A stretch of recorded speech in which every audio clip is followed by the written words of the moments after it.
সন্তান জীবিত থাকতে কোলে নিয়ে আদর করতে পারলেন না বাবা, এবং স্বামীকে বারবার জামিনে মুক্ত করতে চেয়েও ব্যর্থ হলেন স্ত্রী। যখন সব কিছু মিলিয়ে স্ত্রী হতাশ, তখন সন্তান এবং নিজে আত্মহত্যা করলেন, জীবনের শেষ মায়া ত্যাগ করে চলে গেলেন উপরে। বলছি সাদ্দামের স্ত্রী এবং সন্তানের কথা। সাদ্দাম বাংলাদেশ ছাত্রলীগ করতেন, সেহেতু তাকে কারাগারে পাঠানো হয়েছে এবং জেল দেওয়া হয়েছে। কিন্তু এমন দুঃখ কষ্ট সহ্য করতে না পেরে তার স্ত্রী সন্তান আত্মহত্যা করেছে, এমনটা জানা যায়। তবে বলার মতো কোনো ভাষা নেই, খুবই দুঃখজনক বিষয়। যখন তারা মারা যাওয়ার পরও তাদেরকে দেখতে যাওয়ার জন্য প্যারেলে কিছু সময় তাদের দেওয়া হয় না।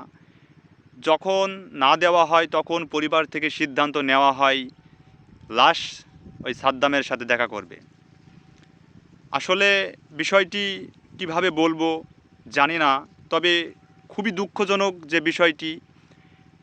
সাদ্দামকে ব্যক্তিগতভাবে চিনি না, তবে নোংরা রাজনীতি এবং ছাত্রলীগ করায় তাকে দেখতে দেওয়া হয়নি তার সন্তানকে, এবং যখন তাকে না পেয়েছে তখন লাশসহ ফ্রিজের গাড়ি তার কাছে নিয়ে গিয়ে মাত্র 5 মিনিট সময় দেওয়া হয়েছে।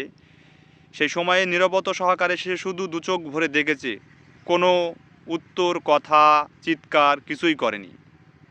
তবে এই রাজনীতি কতটা কঠোর এবং কঠিন এবং খারাপ সময় যে তাকে দিয়েছে সে এখন বুঝতে পারছে। এই দেশ তাকে মনে রাখবে, বাংলাদেশ তাকে মনে রাখবে, আর মনে রেখেই বা হবে কি? কিন্তু সাদ্দাম তো আর স্ত্রী সন্তান ফিরে পাবে না। এই সাদ্দাম একদিন মুক্তি পাবে।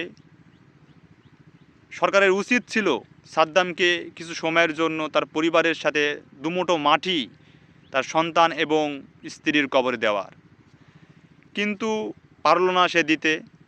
তবে একদিন এই দূর সময় তার কাটবে, সে হয়তো একদিন মুক্তি পাবে, কিন্তু সেই দিন এই সাদ্দামকে কে ঠেকাবে?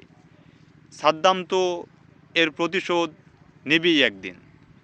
তখন দেখা যাবে দলের উপরে চাপ পড়বে যে এই ধরনের লোকগুলো থাকার কারণেই আরও ক্ষতি হচ্ছে। কিন্তু এখন যে বিষয়গুলো ঘটছে, ভবিষ্যতের প্রতিক্রিয়া আসবেই।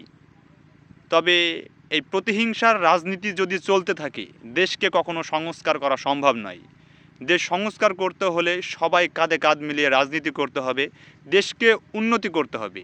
দেশকে উন্নতি এবং বিশ্বের মঞ্চে রিপ্রেজেন্ট করার পরিপ্রেক্ষে আমরা প্রতিহিংসার রাজনীতি করছি, দেশের মানুষের ক্ষতি করছি, দেশের ক্ষতি করছি। এবং এরকম অতীতে অনেক মানুষ যারা তাদের পরিবারের সদস্যদের হারিয়েছে, তারা কিন্তু থেমে নাই। তারা এই যে প্রতিহিংসা যে রাজনীতি, এর প্রতিক্রিয়া চালাতেই চলেছে। এরপরেও সাদ্দাম যে বিষয়টি আসলে খুবই দুঃখজনক বিষয়। আসলে হয়তো তার টাকা পয়সার অভাব ছিল, তাই সংসারের অভাব অনটন এর কারণে তার স্ত্রী সব কিছু সহ্য করতে না পেরে আজ আত্মহত্যা করেছে।